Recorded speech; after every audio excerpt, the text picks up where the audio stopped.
Builder fam, we got Patrick on talking about how to make money. What is more important than talking about how to make money? I don't know. I think this guy's a gem.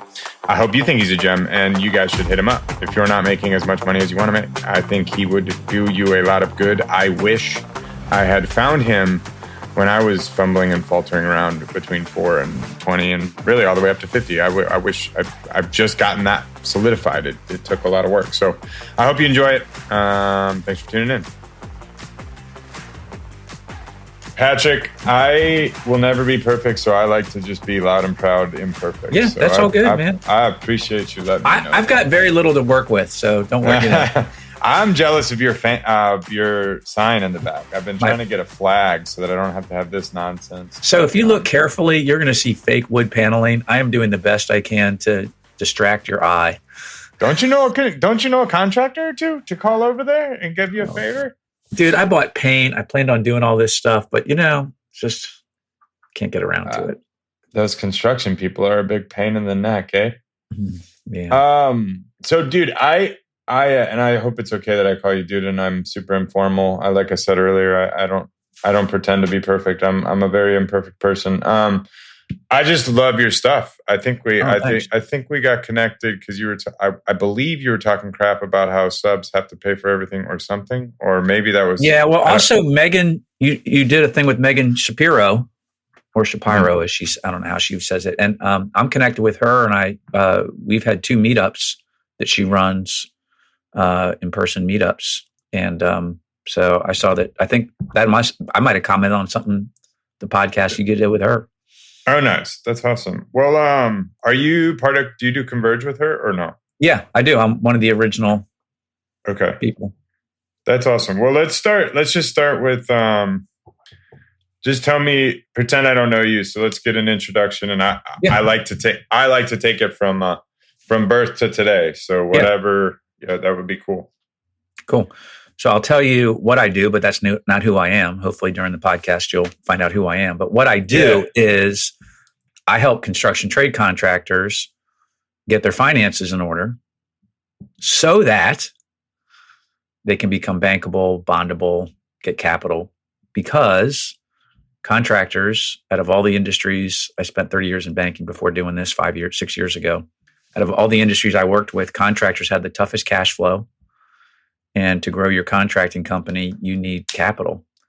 And so I wanted to help them, salt of the earth people. So so what it looks like is, and what kind of hits home for people is, everybody knows their revenue number. They want to grow revenue. And so let's say they're doing 4 million in revenue and they're making 250, and they grow to 8 million in revenue, doubled their business, and now they're making 250 or 300. And I just reverse engineer that. And so I either try to catch them when they're young going up, or when I have clients at 15, 30 million plus, and it's the same problem as the $2 million contractor. They're like, I'm not really making that much for all the risk and the headaches. And I don't know of an industry tougher than construction when it comes to headaches, between the weather and labor and safety and just a million things that can go wrong. I just feel like construction people ought to get paid for all of the risk and the headaches they take. And so I reverse engineer their finances to help them do that in the business, because that's kind of like my skill. Like a doctor can read x-rays, when you go to the doctor and they're like, hey, Kevin, see this gray area over here? And you're like, I don't know, man, the whole thing's gray. But they're trained to see like the one little white thing poking through that's your bone broken, right? Yeah. So when it comes to financial statements, I can hold them up, look at them real quick and be like, oh, this is your problem, isn't it? And then like a doctor, it's like root cause analysis. Then we don't just give them drugs. We prescribe how to get it fixed. And so that's kind of what I do. So there it is. It's so good. I'm going to come back to what you do, because I have a million questions, particularly like, do you like it when their finances are good? I'm assuming at the people that you're going after, you got to like a doctor. Yeah, some are healthy, some are sick. You just help them. Well, yeah. So I would love to, because accounting was the bane of I studied accounting, first of all. I actually I'm not proud to admit that I was top of my class in accounting, like a nerd. Like I got straight A's and then didn't want to let them go. Like it was a loser move, but it was like once I got perfection, I didn't want to let go. But it did not help me at all. Isn't that crazy? Yeah. It's like it's like business math is on a 5th grade level, and there's accounting behind it, but it's not how you make money. Like business is all about 2 things. I say, how do you make $1? Like I'm in. Tell me about your clients. How do you make money? And then 2, when $1 comes in your business and it comes out as 10 cents, man, how do we get it to 15 cents? How do we get it to 20 cents? Yeah. Like accounting's just like kind of like the scorekeeping, and it doesn't translate necessarily to making money.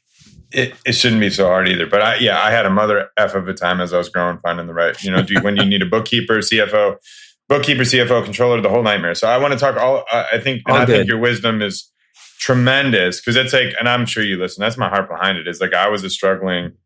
It was so hard to get from 4 to like so hard. And I'm like, if we can get the people like yourself out there to help people run either a more profitable $1, $2, $4 million shop, or put themselves on a trajectory to scale. Like to me, that's life-giving, because I think I'm a really smart guy. I feel like I should have been able to figure that out in like 3 to 5, and that's arrogant, but should have taken me like a year, 3, 5, and it took me 15. And I'm not saying that I haven't figured out. But Kevin, that's the whole shame around it. Like you go to some event and you're like, how's business? And it's great and everything. But then I come and I'm like, can I look at your books? Yeah. And people are like, whoa, bro. But like, I'm like, but no, like a doctor, and people have some shame and some guilt. Or like, I should be further along than this now.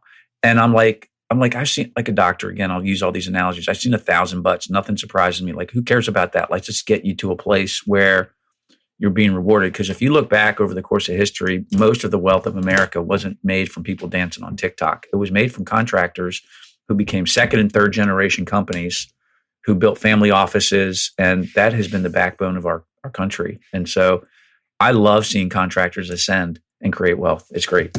Yeah, that's awesome. Well, I told Megan this, and I don't know that I've cashed the token in, but I suspect I will have some. If you're not heavy in fence, you're probably going to be heavy in fence after this, because we need it on the fence. I feel like fence and landscape. But I want to talk all things your business, but I want to talk all things you. Yeah. So we know what you do, but and there was I just did a little bit of quick research. I try not to do research because I'm like, I just want to get to know this man without. Yeah. I don't want to know your online persona first. Like I want to know Patrick. But I saw a post, something about your rebuilding. It was the hardest rebuild. Sounds like 5 years ago if I'm looking. So I would love, born and raised where you're at, family life, take me as far along the journey as you can to get to know Patrick. And if you're not comfortable, don't share, but family, all that, know who you are.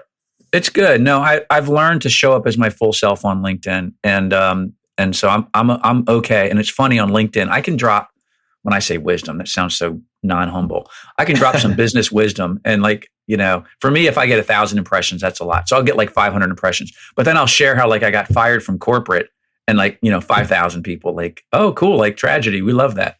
So my story is one of resilience, I would say. That would be the topic. And things really worked out for me for 52 years, man. Like everything I did and applied myself to worked out. And then it stopped working out. And that's where I really learned who I was. So I'm originally from the DMV. If people don't know where that is, that's the Washington, D.C. area. It stands for District, Maryland, and Virginia. All things Washington sports fan, Redskins, now Commanders, who we lost last night to the Packers. But so grew up in that area. Mom was a government worker, kind of grew up there.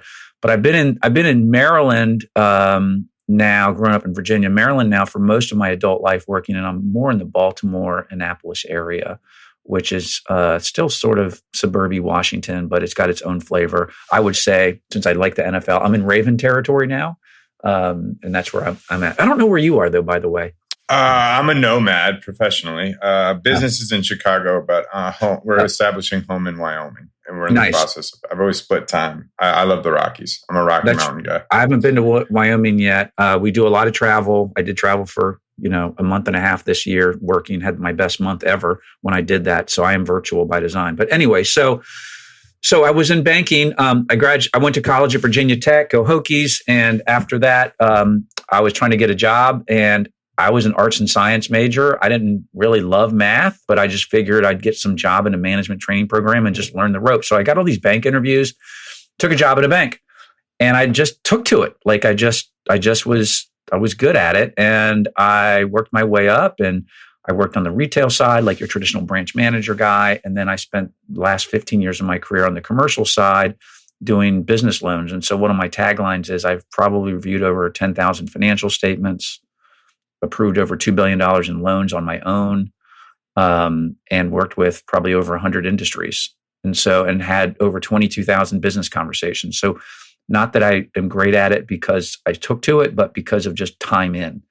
And so anyway, married 30 years, committed, or 25 years, committed Christian. My faith is very important to me. And things were swimming along. And in 2019, I walked into work one day at a job I love, for a bank I love, with a team that I built. I was the area executive for the state of Maryland for this bank. And sometimes unfair things happen. And I was walked out of my office that day, had to give up my keys and credentials. And I was crushed. I was pissed. And I told my wife, I was 52 at the time. I told my wife, I'm 58 now. I told my wife at the time, who's passed away, which I'll get to that. I said, if I was 10 years younger, two things would have been different. I had a bigger ego at 42 than at 52, and I had a smaller bank account. So I would have had a job by Friday and shook my fist in their face and said, I'm going to get you.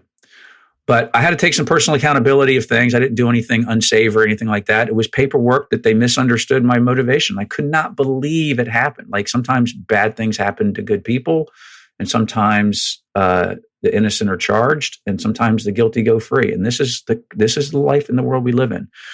So I took a month and a half off. I did an epic trip, man. I took the train from Chicago, the California Zephyr, all the way to Colorado, through the Rockies, through the Sierra Nevadas, and landed in San Fran. Epic trip. We went down the coast of California, spent 4 weeks traveling. It was so cool. And I thought, okay, it's going to clear my head. I'm going to have this big vision when I get back of what I'm going to do. And I got back and I'm like, nothing. It's like, do I go back into banking? I was pretty burned, man. It's pretty burned. And I heard someone say, if you want to work for someone 100% aligned with your goals and your values, work for yourself.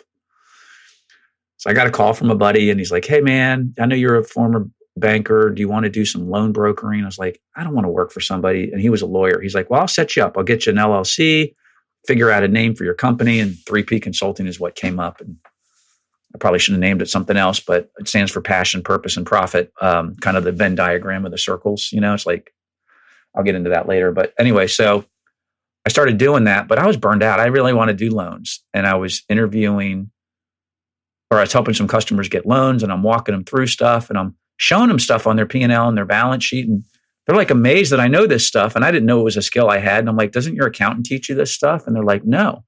So I started consulting. But anyway, so my business freaking took off. COVID hit. I wanted to be a virtual coach in finance, January of 2020, February, March or whatever, COVID hits.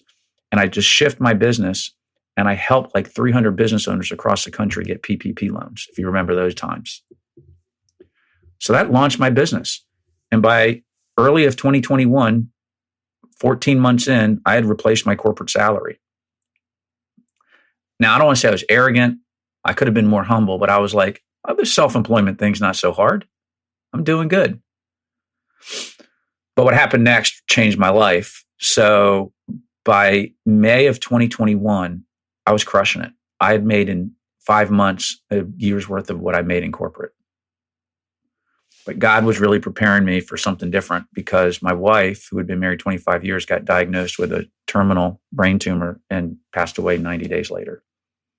I don't know what to say other than I'm really sorry. I'm really sorry. That's real life. Yeah. So I made a post recently, and I said, I've always been a very optimist type of guy. Glass is 3/4 full. And the post was this true story. I said that, which became a metaphor for my life. I was one of 5 kids, and my mom said about me all the time, she goes, Pat, they call me Pat back then, not Patrick. Pat, I'd come into your nursery in the morning, and you'd have a gigantic crap in your diapers and a big smile on your face.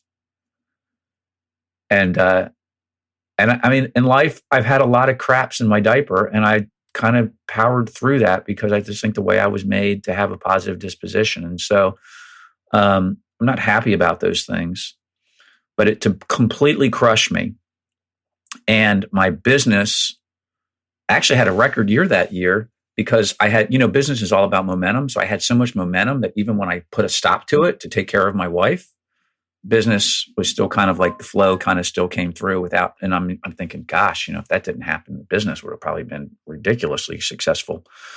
And I'm okay with all that because that's just what the cards were, what the Lord had in plan. So I look back on it now and I'm like, it wasn't me being so awesome. God knew that what was going to happen. And it was kind of like a farmer storing up grain in his barn for, a rough winter. And so that kept me through. I was able to take care of Donna and be by her bedside as we took care of her at home in hospice. And it wasn't like she was going to get better. And not all death is the same. Like someone, when they die suddenly, has a wholly different effect than, someone who's suffering. And I used to always remember like seeing in movies or people talking about like caring for someone that has cancer. Kevin, I used to always think like, I could never do that. And you couldn't until the time comes. And then it's amazing what you can do. And it was an honor to, in those really intimate moments when you're so vulnerable, like you can't even get up out of bed to take care of your personal hygiene needs, to take care of it, for her. And so after she passed, like my brain was just, it was for business, it was gone. Like I couldn't function. So I just kind of wandered for a while. And I remember I had my grandkids over on Christmas. She died in August. It was Christmas Eve, New Year's Eve. I'm sorry. Was this 2020? 21. 2021. She died August of 21. When was she diagnosed? May. Of 21? Yeah. Oh man. That's intense. Sorry. And I had my grandkids over and I put them to bed and I was like, gosh, Donna should be here for this. And I was at the lowest point of my grief. And I look back on it now and I think I offered the most sincere but simple prayer of my life. And I got on my knees and I just said, God, help me. Help. I didn't even know what to ask for. And I was one of those guys, I would always pray very clearly, like, help me with this business meeting today. Help me with raising my kids. Help me with, I lost something. Like I was always very specific, but I was just like, I was so lost. I just was like, help me. And God, who knows me and who knows that I'm impulsive and who knows that I can make dumb decisions sometimes, I fell in love again and I got remarried to a wonderful woman, to Judy. And it really kind of shocked my family. But I'm like, look, when God answers your prayer, like, what are you supposed to say? Oh, no, not that. No, I didn't ask for a wife. I didn't ask for any of that. I can tell you more about that. But for the business side, I just kind of muddled along. I kept doing the daily routines. But you know how in business, you always run into problems. And I always call it like a brick wall. And, your brain is like, I'm going to go through it, over it, under it, around it. You just solve problems. And I always did, but I would run into a problem. And, as a self-employed business owner who's a coach, it's all about marketing, not so much delivery. And I just was a terrible marketer. And I would just run into problems and I would be like, I'd look at the wall and I'd be like, I'm going back to bed. I can't figure it out. And this went on for like 2 years. And then in March of 2024, my brain woke up and I'm back. My business is doing really well. And so that's a condensed version of that. You can go anywhere or nowhere you want with that. But that's kind of what happened. And now things are going really, really well. I have so much. So I want to drag you over to my philo. I have a different, I'm big on Jesus, big on philosophy, life and all of that. And leadership is on a different show. But I'm more interested in that. I would love to explore that. But so I guess I'd ask you, do you want to, like the concept of death to me, the concept of heaven to me, the concept of kind of what you said, when you said, you made mention of like bad things happen to good people, right? When you got fired. But truly, I'm suspecting that you would say that was a great thing. Maybe one of the best things that ever happened. Would that be fair to say? The way I look at it is from a human perspective, you're like, I don't know what good can come from this. And I don't think God is like trying to mess us up to give us character. He's just like, look, I have a million different options for you to go in. Choose the best one and we'll make something even better out of it. Like, I think God is grieved like when bad things happen because we do have evil in this world. And evil is not equal to God, but God's like, listen, if you if you want something really great can happen out of this, even better. So my mentality isn't that God always causes those things, because I do believe evil causes a lot of things. And so I can find love again. I can find success in business again. And that's my perspective. But would you look back on that? The words you spoke, like with the day that you were terminated, would you classify that as a bad day or a good day, given where you stand today? I would say it was a bad day from a human perspective, but good things can come out of bad days. And I'm not grateful ever that I got fired or jostled in that way. But God also said, it's okay, man. Like, you had a great career. I do have something else for you if you choose it. And that's how I know it's kind of like not the binary answer, but that's how I look at it. That's good. Well, if you don't mind, for the sake of today, I'm going to stick to your business and all things accounting. And then sure, man. Great. If you're interested to talk to me again, I would love to talk all things Philo, because I think your story is really powerful. My father-in-law and my wife went through something similar with pancreatic cancer. So it's that's a killer. Anyway. Well, the cancer my wife had, bladder cancer. I don't know why I said that. Bladder. Oh. But I've always heard pancreatic cancer was the killer. I never heard of a glioblastoma brain tumor, but that's the most deadliest cancer. You don't survive that. It's just a matter of, the doctor said, in cancer, we talk about quality of life and quantity of life. And what he said next rocked me. He goes, with glioblastoma brain tumor, you don't get either. And you're like, some people extend their life 6 months or 12 months. They have unfinished business, but you're going to die. Yeah. I mean, we're all going to die, but like, you're not going to last long. Yeah. So sorry to hear that about your family as well, too. It is brutal, but you find in the human experience, none of us get out of here alive. And all of a sudden, you're not really alone. When you open yourself up, even though it's hard, you find other people are like, yeah, I lost a loved one too. I lost a brother. I lost a spouse. I lost a child. I can't imagine the loss of a child. I totally agree. So I'm gonna park that, not because I think that's probably the most. But, all good, man. So I'm gonna take us back to the business. So you're hooking and jabbing at the bank, and an unfortunate happenstance, and you've seen financials, and then you come into PPP, kind of have a great lift, and then there's kind of a flattening, and then did you resurrect through construction, or were you always construction? Or I was not. So that's a really cool testimony to all the people out there that are told to niche down or niche down, depending on where in the world you're from. My coach was from New Zealand, so he says niche, and I resisted it.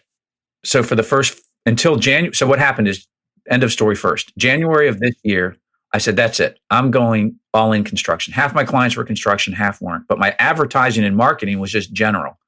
I help business owners get their finances sorted. I changed one word.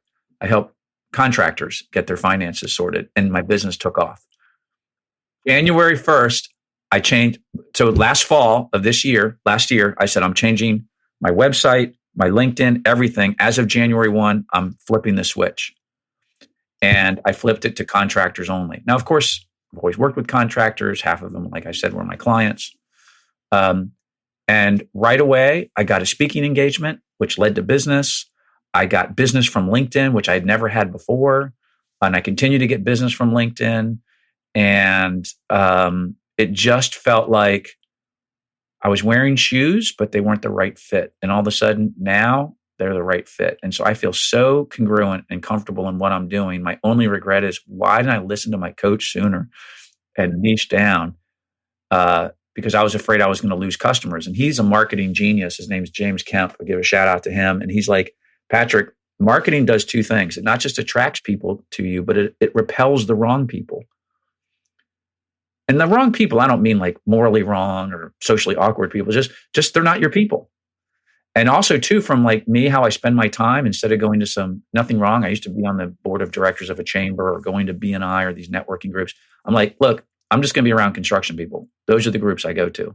Like, so it just is also freed my life up to just be very focused in my efforts of marketing. So I'm only construction. Long answer. But I have clients that are non-construction, and I still help them. But all my marketing, that's all it talks about. And your secret sauce is getting that, I think you said two, bondable, bankable. What was the third?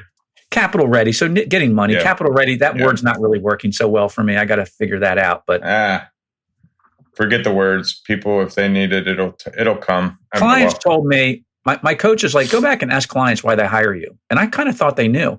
And they all kept telling me, well, because you have all these bank connections, you can help us get money. And I'm like, we never even talked about that. Like that was like an unwritten thing. So then I added it in my tagline, because what you think people hire you for, you have to really ask them too. Like I just had this, I wouldn't say arrogance. I just had blind spots. Like I thought it was because I could, do all these things, which I can do to help them on the finance side. But ultimately they're like, yeah, we see you as a financing expert because of your banking background. So I was kind of running from that because I was so pissed off of what happened. And I'll just embrace it. That's just who I am. Well, yeah, I'm sorry. I went from like, if you're willing, I got to bring you over to the other, because banking, coaching, and philosophy are all things like your faith and all that. They're all things that I want to attack. But like, and maybe we get to anyway. I don't know. I'm just happy to know you. So thanks for being here. But yeah. So let's just talk. I want to make sure that if I'm talking to my fence contractors or all my small specialty contractors, like that's who we want to I want to give them the best roadmap. So we had Megan on here, who's a great lawyer. And I'm somebody, let me just advertise. I hate the coaching industry, not because of you, but because of people that are branding. It's clear to me, I can see you branding and providing little value and consuming much money, right? And so I know that's not you. I just know that that's like in the space. Like you had said something that was like, it's not about delivery, it's about marketing. And I think that's a shame. Obviously you're here. I can see through that you're a value producing coach, and you have a coach that's value producing. And I think why I get really upset about, I'm going to call them fraudulent coaches. Do you know who I'm talking about, right? When I say coaching coaches, coaches, that's just it's like a pyramid thing all the way up. And you're like, I hope coaches get leads, but they can't even get leads themselves. And so you're like, that doesn't feel really authentic to me. Thank you. Yes. I see so many coaches that are like, yeah, whatever. I don't want to get into that, but you're obviously one of the good ones. So I want to, yeah. So anyway, let's talk about my small contractor, or not my younger and or less profitable than they want to be. Because I think most of us are there at one point or most of our lives, is not making as much money as we should, smaller than we should be, facing a lot of problems. So insert Patrick, can you just walk me through like the ideal contractor, like the situation and the ranges that you like to work in? Obviously, because I don't know if you listen, but I talked to Scott with KPMI, and they don't talk to you unless you're 50 million or more. So those are like, that's the big boys. Yeah. So I have my ideal client, and I want to talk defense contracting because I can do that. My ideal client is probably doing 15 million or more. I just finished helping a guy doing 500K just to get him sorted, and it was a project, and I'm happy to help him. That's short term. So I'll take that client, and it'll be a short term project to kind of get him squared away, and we can talk about what that looks like. But my ideal client kind of is with me monthly for a year or two. So I've just learned to modulate what I serve to them. So everybody gets a 30-day boot camp, and the smaller clients, I just cut them loose after that, mostly because they just don't have the resources to pay for the ongoing coaching, but they've got a good roadmap. Those that are doing like between 2 and 20 million don't have a CFO yet. They don't have a controller. And so I'm their guy for like on a monthly basis, doing a monthly check-in it's really accountability. Think of physical health like financial health. You go to a doctor, and then you get a nutritionist, you get a health coach, you get all these people, and like you learn about nutrition and weightlifting and all this stuff. Once you learn it, but then it's all about accountability. Like, are you going to show up to the gym? You know how to lift the weights. So for the 2 million to 20 million, I'm their accountability coach after I teach them, usually for a year or two. 20 million and above, they typically have a CFO or outsourced controller or fractional CFO, or they have somebody, but they're also so technical. And I'm a coach. Think of sports, right? Not every great player is a great coach. So accountants and bookkeepers and CFOs, they're great players, but they can't always explain it well. And so I'm more of and I wouldn't call myself a mindset coach, but I teach my clients, there are 7 numbers to benchmark against and to know to become a millionaire contractor. And even CFOs are like, what are they? And we can talk about them if you want, because there's not a secret. I have them. But I'm like, when you're a business owner whether you're a fence contractor doing 500,000 or you're doing 50 million, when you look at your numbers, you should be able to do it in 15 minutes or less a month. You should know the exact 7 numbers to benchmark against, not just the industry, but yourself, to get you to $1 million in profit a year for yourself and or more. So if you're doing $4 million and you're keeping, you can keep $1 million of that. You don't have to be a $30 million contractor or a $60 million contractor to make $1 million.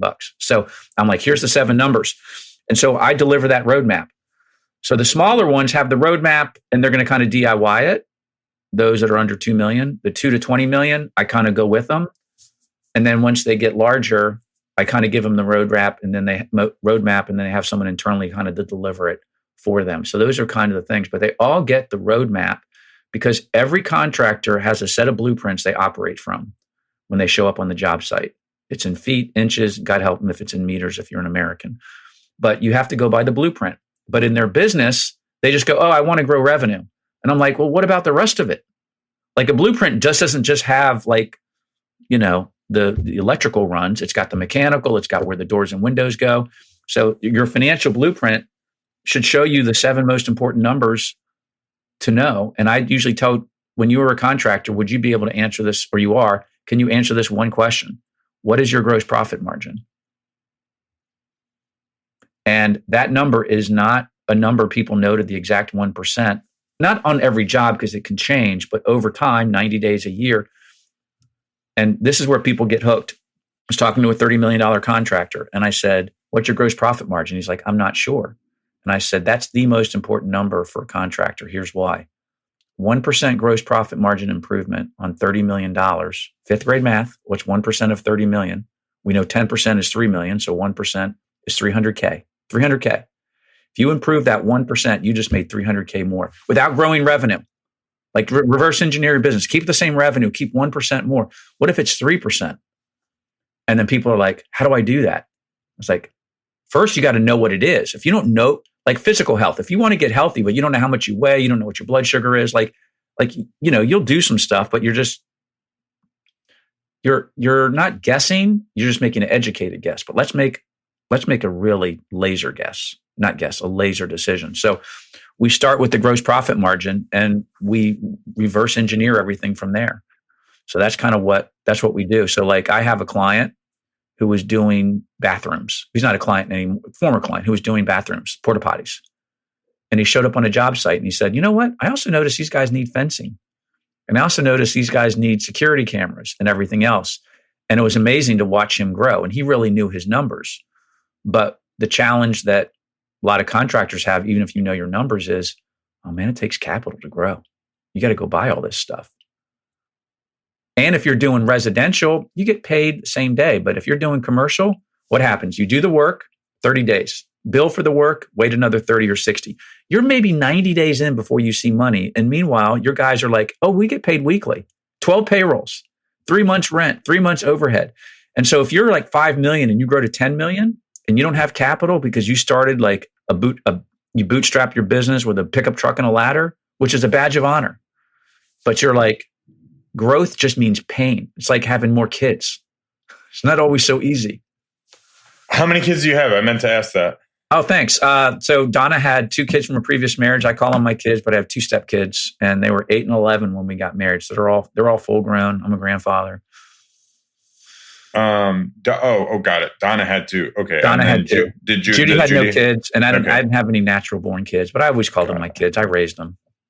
I got you. And then, all right, cool. All right, wait, I got to do a thing here. Well, first, let me try the 7. Can we tell the 7? I haven't looked it up. I want to see how close I can the 7. get. Can we do that? You don't mind trying that? Give him okay. So my guess, and I so gross margin was first, net income, revenue, and then I had close rate, and I changed that to sales pipeline, debt to equity, 30-day cash flow, and DSO. How close was I? How many people know what all those words mean? No. How many people know what all those? So what I learned is I came out of corporate, and I was talking to people, and this one guy, thank goodness for him, he goes, Patrick, I don't know what the hell you just said. Yeah. And I don't dumb it down. I struggle because I used corporate words. And so I just keep it I've really boiled it down to things people understand. And I'm not knocking you. I'm just saying you're coming from a finance background. I was expecting to get humbled. So I put myself out there. No. So. And I'm not trying to big time you. I'm not saying that.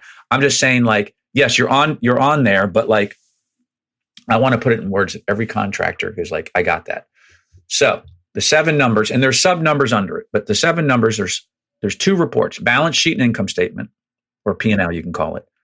4 of them are on the P&L and 3 of them are on the balance sheet. And I want to set it up like this. When you go to the doctor and they look at your x-rays and blood work, 2 different reports tell you 2 different things. Your x-rays could be like your P&L. X-rays could look good, but your blood work could look like crap, and that's your balance sheet, or vice versa. So there's 2 things. So first thing is revenue, but not just everything is revenue. If you have different sources of revenue, like, hey, I do home builders, I do commercial, and I do some residential. There's 3 different sources, and their profitability could be wildly different. So we're like, first thing I was looking at is revenue. And everything has to be as a percentage of revenue. Numbers cannot stand alone, just like they need context. Like I said on a blueprint, they need context, inches, feet, whatever. Everything as a percentage of revenue. So then you say, I'm looking at revenue. Then the most important number I look at is the gross profit margin, and we set that. And every industry has a different target based on your revenue size. It might be 30%, 35%, 40%, whatever. We set that. And you're like, am I close to it or off? I'm going to come back to gross profit margin. Third number, because I want to get them all out. Third number is the biggest expense below that line, and that is just office salaries. We're not trying to make you rich by cutting 10% off your copier paper budget or cutting out the coffee. Like, we're just, once a year you can audit your expenses, but on a monthly basis, we're not focused on that. The fourth number is net profit, but net profit is meaningless to a business owner because you can have $500,000 in net profit, but if your monthly debt is $5,000, so the point is we re-engineer the net profit to say, if you said, I want to make $400K after taxes, after debt, we re-engineer it and say your net profit needs to be 15%. So when you look at net profit, if it's below that, you're like, I'm not making $400,000. And if it's above that, you're like, I'm making $400,000. So I have learned accountants don't do that. I do that. We can come back to it. While we're on the P&L, the 3 levers that you have in your business to make the most money is your gross profit margin, which encompasses your revenue. That's one lever. Your materials is another lever. You're not going to probably be able to shave a lot off of that. You can only get so tight, but labor is a big one. So you have to pull those 3 levers. You can't control your net profit. You cannot control your net profit, but you can control that number, and that will drive your net profit. So when I say gross profit margin, if you look at your gross profit margin and it's off, that's one of the 4 numbers. You got to go back up and look at labor and materials, which we benchmark. But 10 numbers sounds too many. So I like 7, more of a heavenly number. So then we go to the balance sheet, and we can come back to any of these. On the balance sheet, there is an accounting term called their current ratio. But what I just tell people is all that means is in the next 30 to 60 days, where's your money? Your current assets, little fancy term, just means how much is in accounts receivable and how much is in the bank. And every owner has a number. I was talking to a guy yesterday. What's your number that you want to have in the bank to be comfortable? His was 400K. Well, his wife's was 400. His was like $1.5 million. But every business owner has a number. So I'm like, between cash and AR over your current liabilities, which is the people you owe, your vendors, and like your monthly payments on credit cards.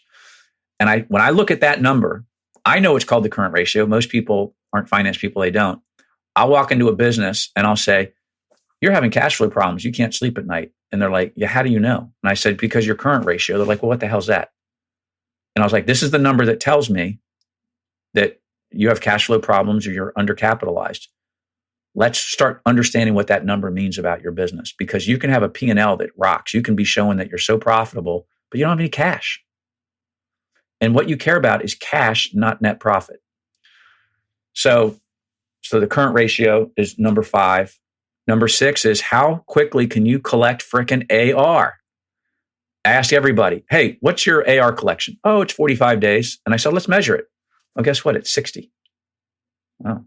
I said, if you shave 5 days off, you could have another 50K in your account every month. Would that help with payroll? Oh, yeah. Well, let's work on that. It's really about not working on the wrong problem. Like, let's work on the problem. And then the last one is equity. You nailed that one. It's just, am I building equity in my business? So those are the 7 numbers I focus on. Of course, contractors have WIP reports, and I'm not saying not to look at internal reports, but you need one source of truth in your business. So just those 7 numbers are what I benchmark against and help people know. And then they're not going to, it's like a physical plan. I can't fast for 24 hours and lose 25 pounds. So I'm not a quick fix guy, but I'm like, in 90 days, you can change your freaking life. You can change your body type. I mean, as far as what you look like, and you can change what your business looks like. And so we give you a roadmap. And so for some clients, they have an 18-month roadmap or a 3-year. I give everybody a 3-year roadmap, but I'm like, you're making 250. Here's your roadmap to $1 million. Now you've got to go out and execute, but you're out executing every day. So there are people, and I'm not one of them, that come in and help you execute. But the construction field is full of those kind of consultants too. Help you with your PMs and your supers and all that. And I know some great people that do all that. I'm just the strategy guy on the finance side saying, here's your dartboard, here's your numbers, here's your plan. You can do this. Go execute. And so I have to usually team up with someone that helps them execute. But that's not what I'm focusing on the execution, because they're the specialists in their field. But as business owners, the biggest block in our business is us and our own mindset. So they may need help in the field, but that's not what I'm doing. But now at least they know the numbers. So if you're estimating a job and your target's 40%, and you're like, but this is a big job, I can do it at 35. Good. Or if you're like, it's a small job, it better be at 45. Like, you got to go in knowing what your target is and having one source. That's what it was. One source of truth. You have to have your P&L, because when you go to the bank for a loan, they're not looking at your internal reports. They're not looking at what's some of the big CRMs in the construction? I'm blanking now. Oh, I don't know. Procore and these other ones. Yeah. Yep. They're not looking at that. Okay. So that was one of my questions. And so you have some partners as far as going and actively fixing these problems and fixing the execution. You have some recommendations I'd love if you sent me those and we can promote those, or if you want to highlight anybody now, but yeah, I mean, I've done stuff with, I'm trying to do some more stuff with Chad Prinky at Well Built Construction. He's brought me in on a few things. Hopefully we'll get something to land here. Jerry Aliberti is a guy I really like. Josh Lubker is another guy I really like. He's more of a fractional CFO guy. So I'm building that kind of bench, because I'm not looking to build a firm where I bring all these people in house. I just have to have strategic relationships, with that. And so I'm finding, if you pay for coaching and you don't get results, sometimes it's the coach, sometimes it's you. I want to make sure it's never me. Amen.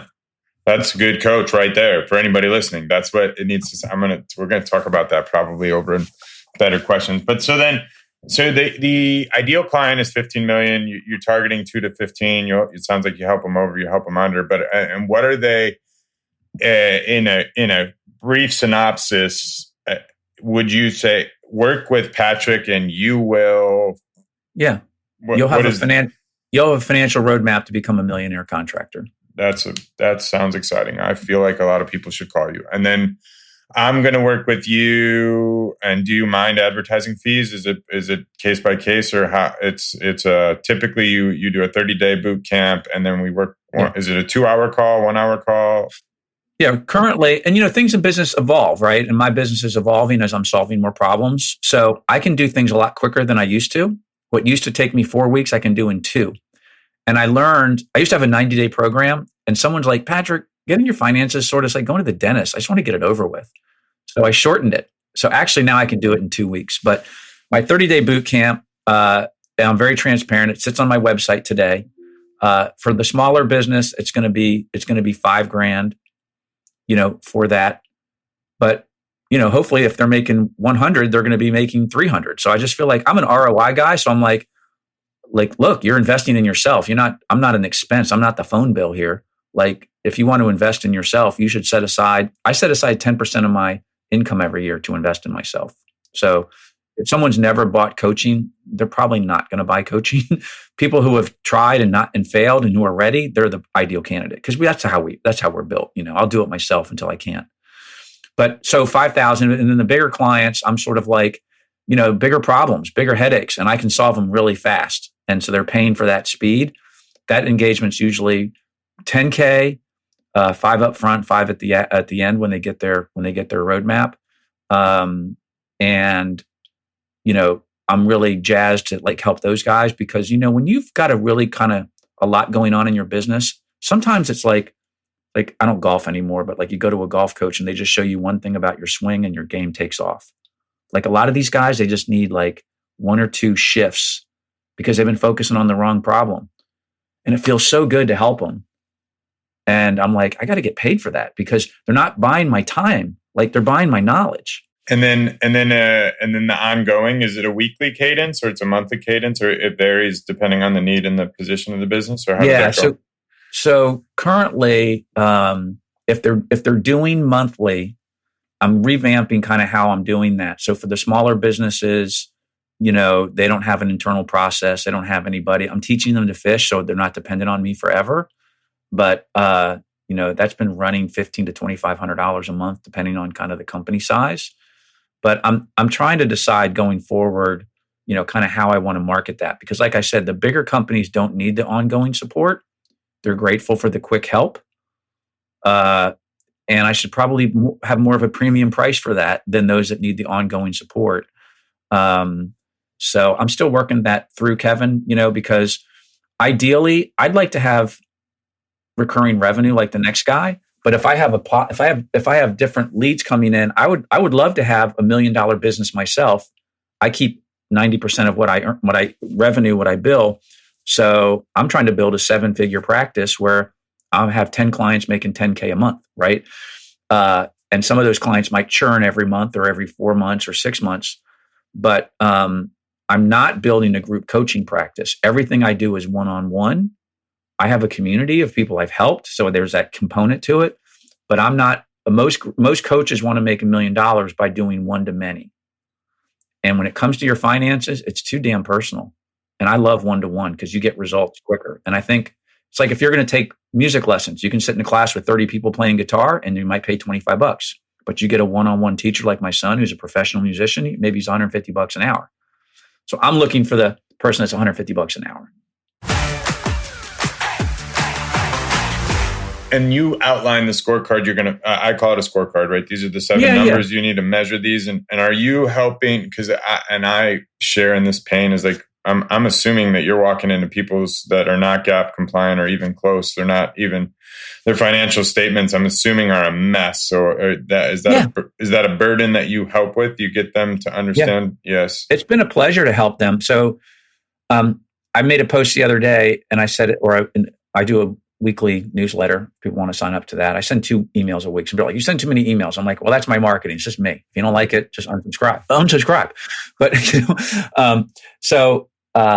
80% of the people come to me because they're sick and they need help. And 20% come because they're like a high school athlete and they want to be a pro, or they're a pro and they want to be Olympic. Right. And so I help both, but it's about 80-20 because most of us, we're humans. We don't get help unless we're hurting. Right. So that's typically who's coming to me. And what I find is they don't have a professional bookkeeper. So I have like an assessment, you can always drop the link. It's 12 questions. It takes 90 seconds. And one of my questions is, I have a bunch of questions, but I'm like, do you have a professionally trained bookkeeper, or is it just somebody kind of in-house? And they're like, well, so it's usually mom, an uncle, a brother, and they're fine. They're technical people, but they've never been professionally trained. It's like, well, I could wire a house, but like, I won't pass an inspection. So I'm like, I get them a professional bookkeeper who will get them timely and accurate reports by the 10th of the month.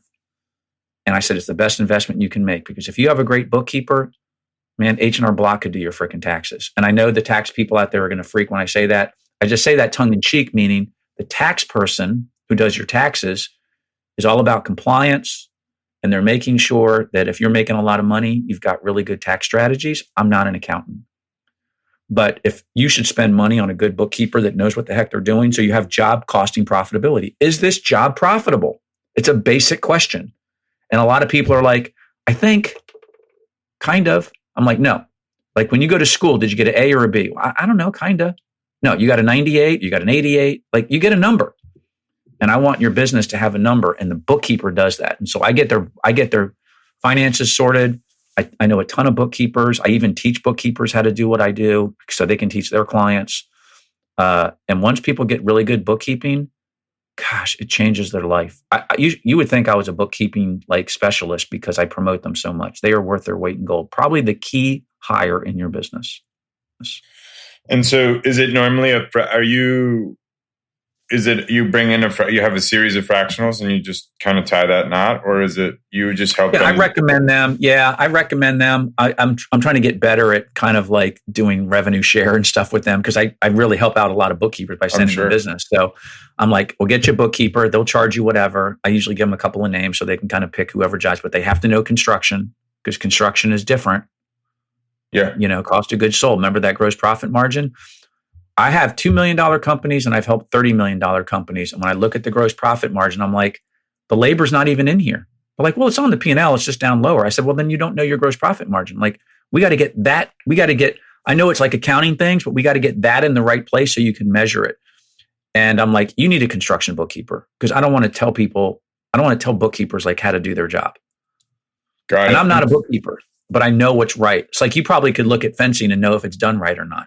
Correct. Whereas I'm like, looks good to me. It's keeping the dogs out. And you're like, no, man, this is all janky. This is no good.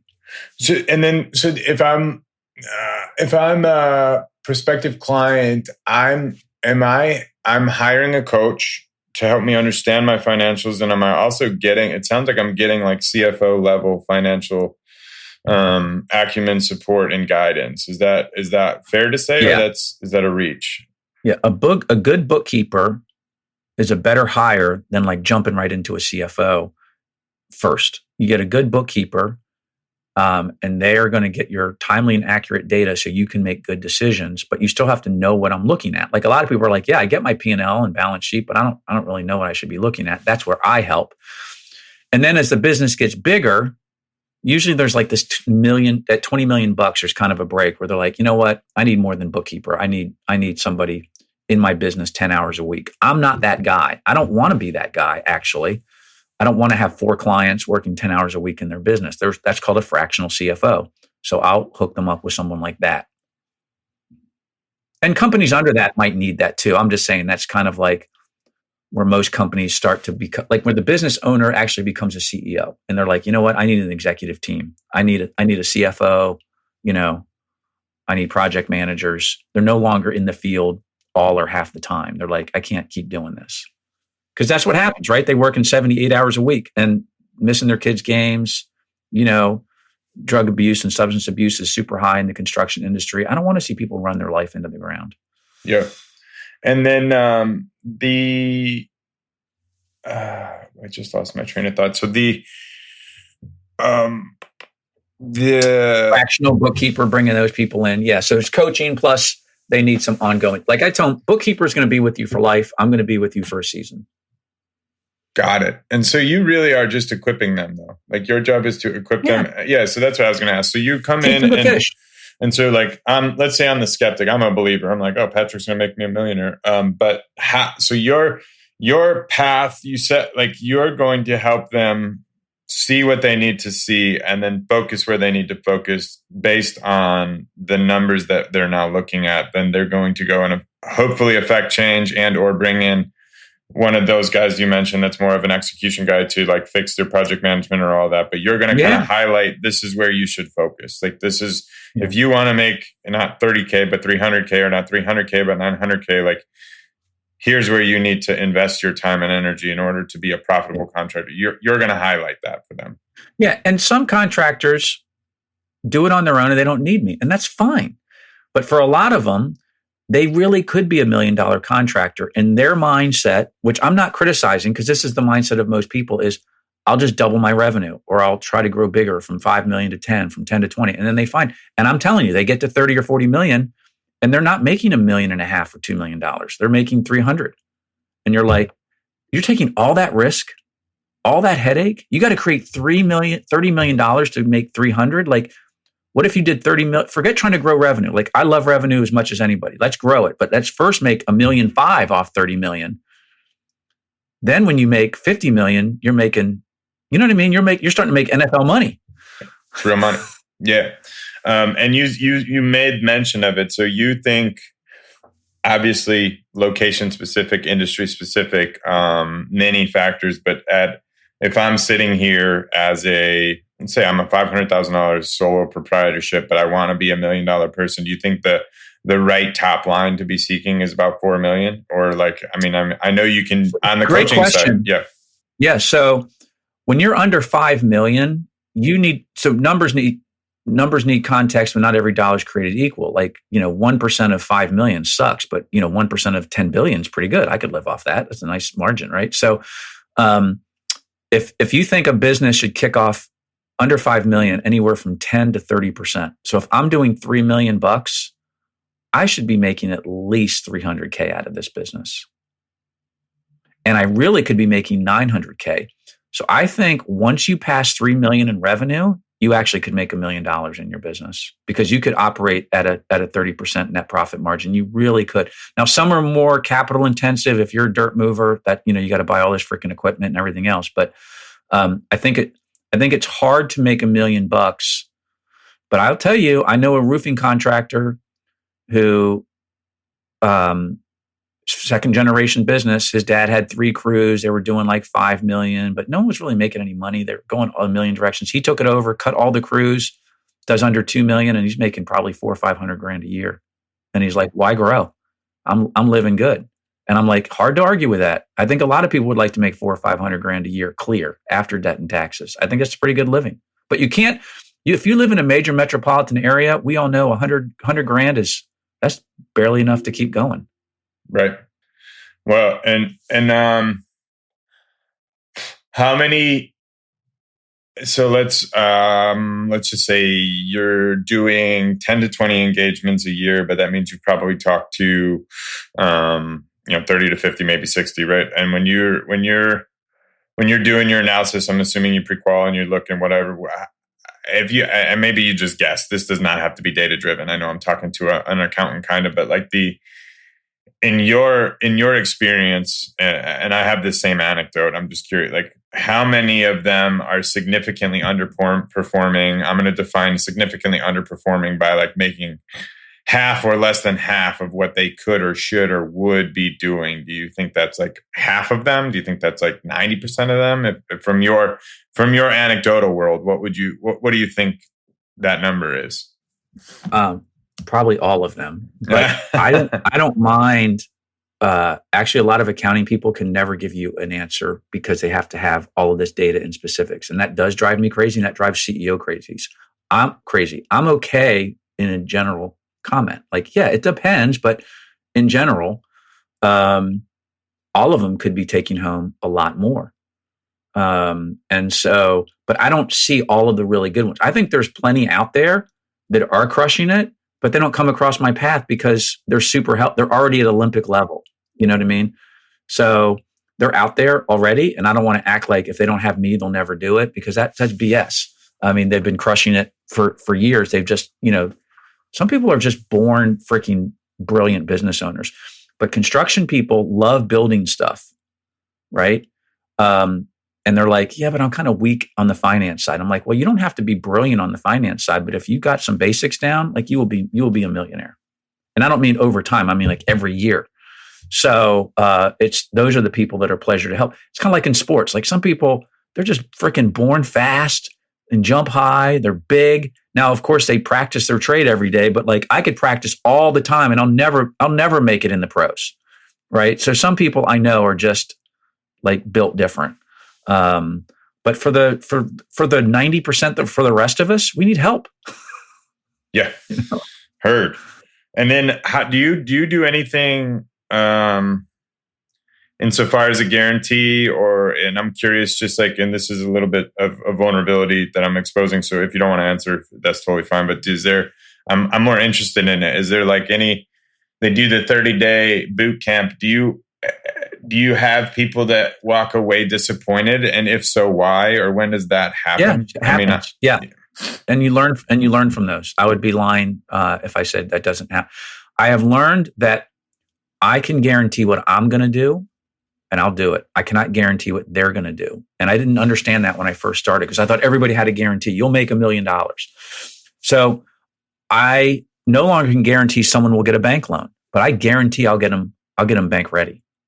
Like I say, going to the bank or a bonding agent, you got to look your best. It's like going to the prom. Like I'll make you look your best on paper. What you do at the prom is your business.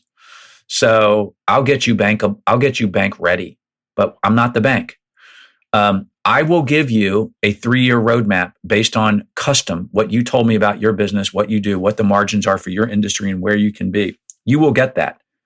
Whether you execute or not, like I hope you do. Like, it's not like I don't care if you do, I did my job. But the smaller contractors and smaller businesses, and I'm a small business because I know this true in my own business. We are the biggest problem in our business. It's our mindset. And they need a mindset coach because there's a lot of negative false beliefs. They can't do this. And that stuff gets in the way and sabotages them. And their own bad habits do. And I'm not Jesus. I cannot perform a miracle. But I promise them, and you can call it a guarantee, that you will walk away with these deliverables. You will have a plan. But I tell them also, too, you have to execute the plan. And I'm not going to give you a plan that you can't execute. I can't say, like, if someone's at 500,000 and there's no way they have a ceiling, they're never going to get to 4 million. I'm going to be like, all right, well, we're not going to build you a plan to 4 million, but we'll take you from making 75K or being the last or least to get paid to at least making 150 if you execute the plan. But the other thing I learned is, the economy can go sideways. So I had a client that I worked with for years and she never took a paycheck. And then she's taken 6 figures for like 3 years. And then this year, she's like, Patrick, man, I don't know what's happened, but my business is really hard. I won't say her name, but I'll call her Mary. And I said, Mary, if you didn't have a plan, you would have lost your everything. But because you had a plan, you nip things in the bud. Nip it in the bud. She nipped things in the bud pretty quick, and she's sustaining. So her plan helped her lose less money, but it didn't make her money this year. But the previous 3 years, it did. So I tell people, in down times, you'll lose less money. You'll be smarter. And in good times, you'll make more money. That I feel sure about. But yeah, I have a handful of clients that have ghosted me, everything else. I don't think they got the results. It breaks my heart because I really want to see them help. And so I keep following up with them. I call them. I'm like, you doing okay? But they didn't get the results. To guard against wasting your time or their time, when does it seem to not work? Is it, what is that? And I'm going to say the snafu with the client, or what is the mindset that's missing, or is it a failure to execute, failure to prioritize? Is it non-committed? What is generally speaking, if I'm somebody that this is a huge investment for me? Yeah. What is it that I need? That's a great question.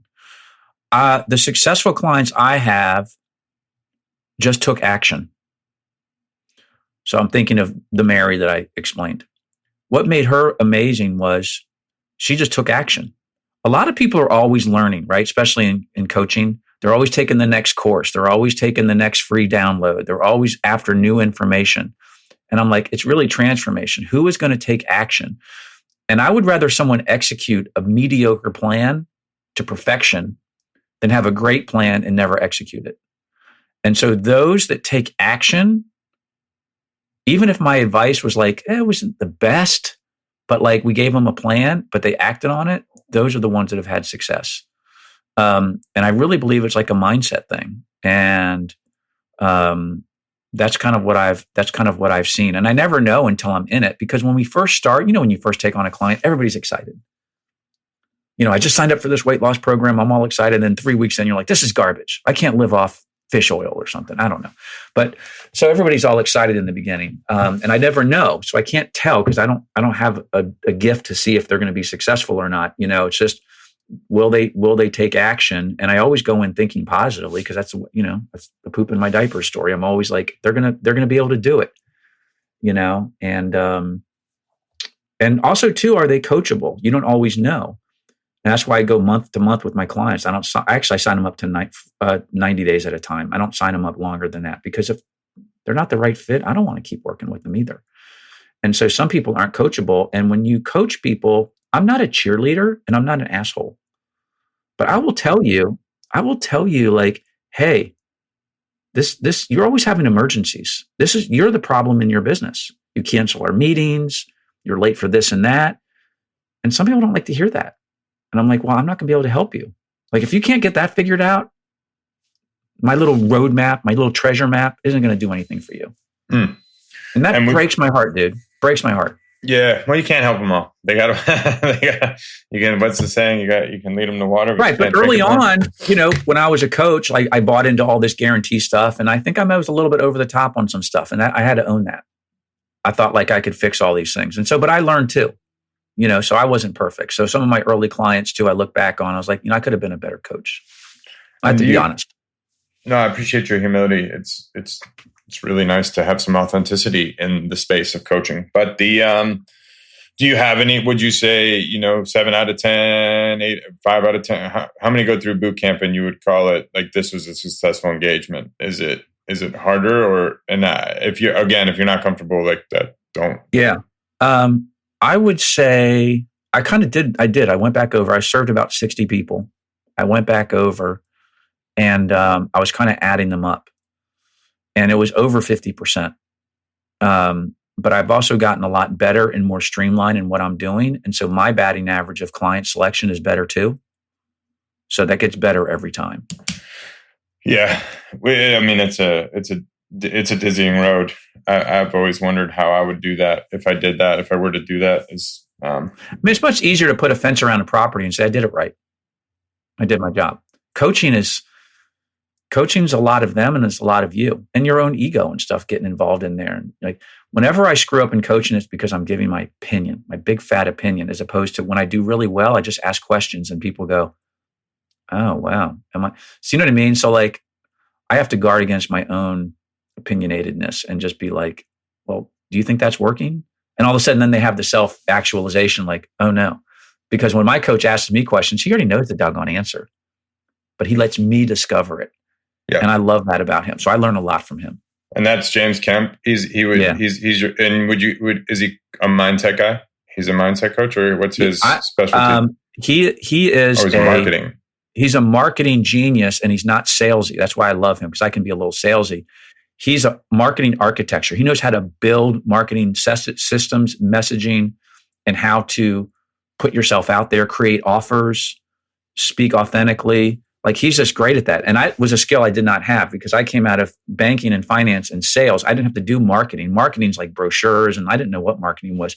But when you're self-employed, if you don't know how to market, you will be the best kept secret and you'll be broke and you'll be out of business. So marketing was more important to me than sales. I can deliver the sales. I can do the job, but the marketing was really tough. So James, when I say marketing, he has no website. He sells off a freaking Google Doc. Now he knows how to do all the fancy stuff. Like he could create the fanciest landing pages in the world, but you look at it and you're like, it's a joke. And I don't mean that as a thing. He purposely designs it to be like simple because simple is actually hard. And he taught me that lesson. You know, what's easy, complex, create real complex agreements with people, make things really difficult, make your process like go and build all these sales funnels and stuff. He can do all that, but he makes it really simple. And you're like, people buy off a Google Doc? He's like, believe it or not, they do. And I love that. So I really feel like, he's helped me a lot with that. And I'm grateful to be a part of his world in that. And I took a total leap of faith when I hired him. I'm over here in the US and I hired this guy in New Zealand. My wife's like, are you crazy? And I'm like, I might be. It was the best decision I made. I'm like, James, you don't even have a website. And he's like, yeah, I know. I do, but it's really old. And he's doing 3-4 million a year probably. And he's the real deal. He's not a charlatan. I mean, he just really knows his stuff. But he's a group coach guy. And I was like, James, I don't want to do group coaching. Can I make $1 million but not doing group? He goes, you can. That's awesome. Well, what else did I miss that you feel if you're talking to smaller contractors, people in the trades, getting ready to any closing guidance, any closing 3 thoughts? Things. Yep. Yeah, 3 things, just like physical health. Your next step is one of 3 things, no matter what size your business is. One is, do you know your numbers? Like if I said, Kevin, what's your gross profit margin? If you hesitate, you don't know your numbers. So know your numbers. And that's not an insult. Know your numbers. and especially I have my format, the 7 numbers, but whatever. There's a set of numbers. Know your numbers. If you know your numbers, do you have a 12-month plan and a 3-year plan? So when you run your numbers and you look at your revenue, your gross profit, do you have another column that says what my goal was? And then another column that says how much I'm off. That's just called a budget. It's boring, but like that's your blueprint. Do you have a 12-month and 3-year plan? The answer is no, and you know your numbers, then that's your next step. But if you know your numbers and you have a plan, when was the last time you got somebody from the outside to look at your stuff? That's why you go to the doctor. Like, let's say you're super healthy, Kevin, and you go to the doctor and they're like, Kevin, everything looks great. And you're like, awesome, I knew it. Because I've seen 10,000 financial statements. And so I can look at somebody's stuff. They only know their numbers. And I can say, this looks right or this looks wrong. And sometimes when you're really successful, a little tweak here or there makes you top 2%. So I always tell people there's 3 next steps to take. I can help them with any of them. There's a lot of people that can help them with that, but they should take that step. And they might go to their accountant. Their accountant knows what I know. The difficulty is a lot of accountants just don't have the coaching gene. They're like, just give me your stuff. I'll give you a tax return. And if you have a question, I'll answer it, but I'm not going to lead you to Mount Everest. Some do, but 30% maybe. Most of them don't. But whether they worked with me or somebody, that's what I would tell them. Like, do you know your numbers? Do you have a 12 and 3-month plan for your business, a blueprint? And when was the last time you got someone from outside of yourself to kind of give you a health checkup? I love it. And it's just to clarify too, it's a 12-month plan and a 3-year plan, correct? Yeah, because, you can't see, like, who could have in 2018 seen COVID, right? Like, so a 3-year plan is helpful, but stuff happens. But we can kind of feel 12 months out. Even then, that's difficult. Like, I don't know about for your trade, but a lot of contractors really started out kind of slow this year. The ones that I was helping over here in the Maryland area was a tough start to the year. And they thought it was going to be a much better year. So you can't, so 12 months is about as far out as you can really, I think, dial things in tightly. Yeah. No, that's sage. I think you said something about it. You'd rather have a mediocre plan executed to perfection than a perfect plan. Are you familiar with the saying? And I don't know what general this was, but no plan survives first contact, or the best of plans. Best of plans don't survive first contact. So everything sounds good until the bullets start flying. I mean, and I think. Or Mike Tyson, right? Everybody's got a plan until they get punched in the face. Yeah, same thing. Yeah. Sure. I hadn't heard that, and I'm a junkie for all kinds of little trite sayings and everything like that. But and it isn't a quick fix in those kinds of things. I mean, I see some people turn stuff around in like 30 or 60 or 90 days, but I tell people, give yourself time, 90 days to 12 months. And you can have a wildly different business. Well, that's awesome. Man, I was going to ask you 2 things. Can you tell me about your favorite success story before I let you go? Do you have a favorite? Well, Mary was mine because she took action, and her story was so good that she didn't take a paycheck out of her business for like 3 years or any money. And she wanted to take a distribution, and she's now been 3 years in a row. Up until this year, she was taking out 6 figures. And I was like, that's amazing. Going from nothing to 6 figures was a big step for her. She was a smaller business, under $1 million in revenue. So that she was always kind of like an all-star type of client on the smaller end. I'm working with some bigger clients now, and so that story's being written. Like, I just started. I was. And she wasn't like this, but a lot of my messaging was helping broke people, and broke people keep me broke too. So my messaging has been more geared towards like larger clients, and like they're getting the results. But just this year only is the first year I started taking on clients like 15 to 30 million. And now I'm kind of like hooked on that market too. But like, I'm helping a guy right now that used to be at 5 million. He's at 2 million. He wants to get back to 5. And I'm happy to help him, but yeah, so there's a lot of those people, in process right now. And I'm trying to think of someone like in the construction, that I really had like a hand in helping. I'm thinking of a guy that I mentioned earlier that does the fence work. I kind of helped him on the financing side, not so much on all the financial mindset stuff, but early on, I was helping him because I believed in his story, and he started with these dumpsters. That's what he started with, dumpsters. And then he went to toilets, and then he went to fencing. And I'm not a part of his story now, but I was in the beginning. And man, it's just, I believed in him. And every time I talk to him, I'm like, Jason, man, no surprise to see how well you're doing. Like, I'm super proud. Like, I didn't birth him, but I didn't cause it, but I was a part of it, which was really cool. Well, tell Jason I'd like to tell to him, because he's in my space. I'm a fence guy. So that's he's really good. He's really super smart and super successful. And, well said. Just wrapped up with Patrick. It was really awesome. I can't wait to talk to that guy about his life story. I intentionally skipped that so that the Builder family only heard about construction, but I think he's got a really awesome story. So my guidance to you that are, I don't like to use the term small, early, or not making as much money as you would like to make, or not as big as you would like to be. I'd get on a call with Patrick or hit me up. I'm trying to build something that will help you guys, because I know the struggle, and the struggle is real. So really good insight from him. If you listen with raised eyebrows and think, oh, this guy's full of crap, it's like you probably don't want help as bad as you need it. So you're probably similar to what he said. You're probably the problem. And that's fine. You can go it alone. But if you want to get farther, you should go together. So that would be my guidance. I am only as successful as I am because of the people that I leaned into, and I walked into every room assuming I was the stupidest guy, and still do. I have something to learn from everybody. And if you don't think you have something to learn, I don't want to be critical of you, but I would change that. I would encourage you to change that. So another good one for the people that I care about, I don't want to say most, but significantly in the trades, the specialty guys that are grinding, that own a job, that work their freaking butts off, and per hour, it's not fair, it's not right, and you shouldn't do it. So this would be a really good person for you to talk to. So Pineapple Productions, thanks for keeping the show rolling. To you, the listener, I appreciate you. Thanks for tuning in, sharing it with your friends. If you liked it, you should let us know. If you didn't, you should fill out a survey. I don't think anybody's filling out the surveys yet, but I am very keen on what we can be doing better, what we should be doing, and stay tuned. We're going to have quite the community when I'm done with this shindig. This is phase 1. So thank you for your support. We'll catch you next time. Go build better.